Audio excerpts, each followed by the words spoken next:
This is what I had written when I got back from the hospital. On the day it happened, May 23, 2007, I had finished mowing the lawn with the push mower.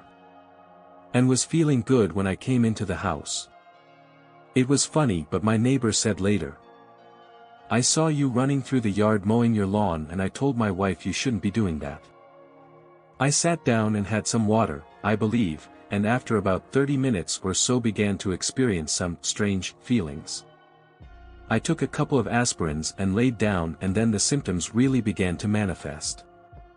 It was a posterior artery that was plugged, so I didn't have the elephant on the chest symptom.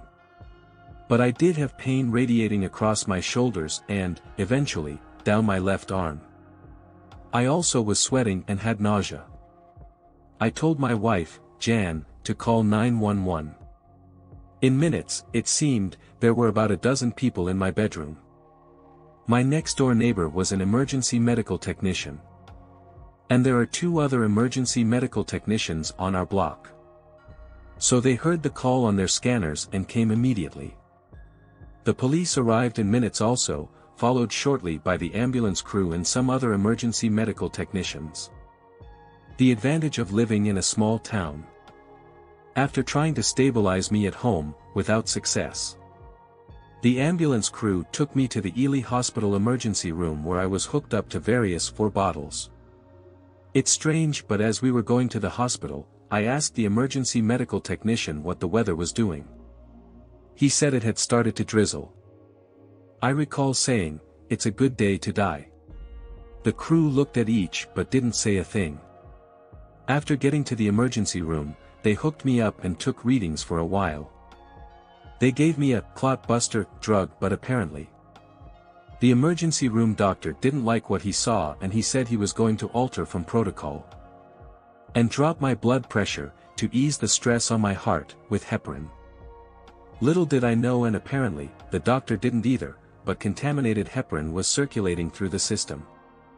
Subsequently, it was found it caused a number of deaths by either the BP crashing or sudden cardiac arrest.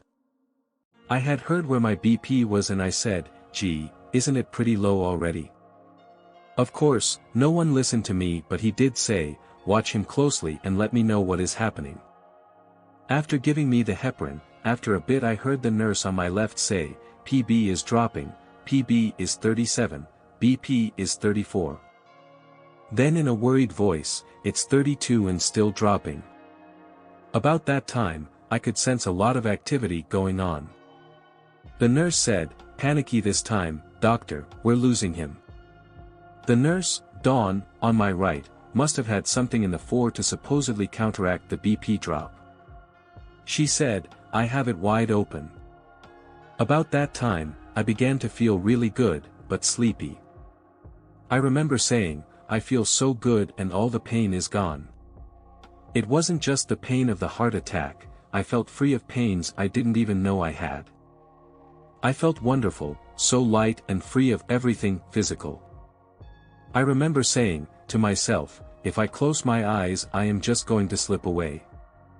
I closed my eyes and, suddenly, with a physical shock, I was out of my body, standing, alone, in a gray darkness. I stood there for a bit and looked around, but while I could see my naked body and feet, I couldn't make out anything else. I remember saying, "God, is this where I am going to spend eternity?" Suddenly, to my left, I could make out a cave. Best way I can put it, entrance which was as dark as anything I had ever seen. I really had a feeling of fear and apprehension and knew I didn't want to go there. At about the same time I had a sense of absolute peace. And also saw a path leading off and up to the right which had begun to get lighter. I began moving, not walking, just moving. Like on the moving walkways in some airports towards that path. All at once, I could hear someone screaming, "Dave, Dave, can you hear me?" With another physical shock, I zapped to the right and was back in the emergency room again. I opened my eyes and there was my Dawn again. I said, "Yes, Dawn, I can hear you." I don't know how much time went by, but they were all busy doing things. And suddenly I felt the same feeling I had before, no pain and sleepy. Again the same thing happened, but this time it was for a much shorter a time, and I again heard Dawn yelling to me. I returned. She bent down and said, "How are you doing, Dave?" I said I was doing okay now. She said, "Thank God, now I can breathe again." I guess I looked better, and apparently, my vitals were better then. The grayness I was in was absolutely, totally, gray, but had depth and seemed to go on forever. Not like being in a dense fog where you have some sense of closeness to the fog. More like looking out into space and seeing nothing. I can't even verbalize it. Although I knew I was standing upright, I didn't have a sense of being supported by anything. I guess I was floating, but it didn't seem like that, either. I was just there. I also remember vaguely wondering if this was limbo. I knew Catholics had the theory of limbo, but I never knew exactly what it was or thought too much about it. In looking at the cave, I was also aware that it was totally and absolutely black. I can still vividly picture it in my mind, and the sight of it comes to mind often.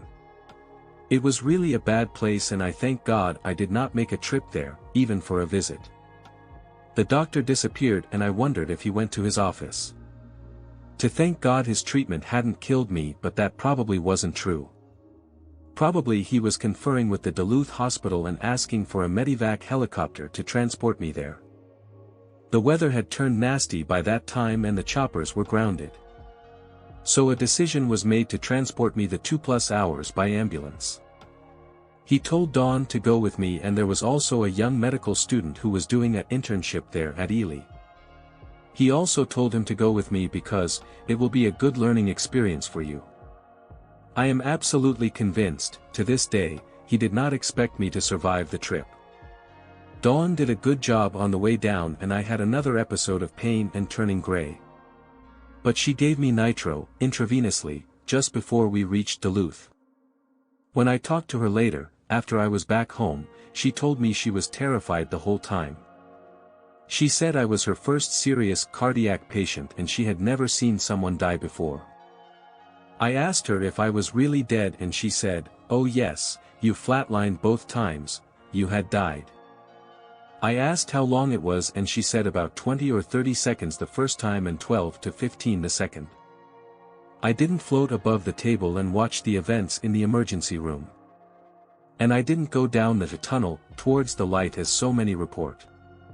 But I believe I was headed that way.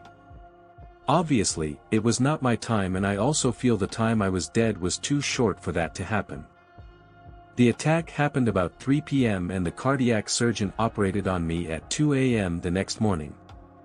She said she was worried that with all that time with a complete blockage, I was going to have major heart damage, but there was only a small scar on my heart. She did say I was very lucky to have survived and to have such slight damage.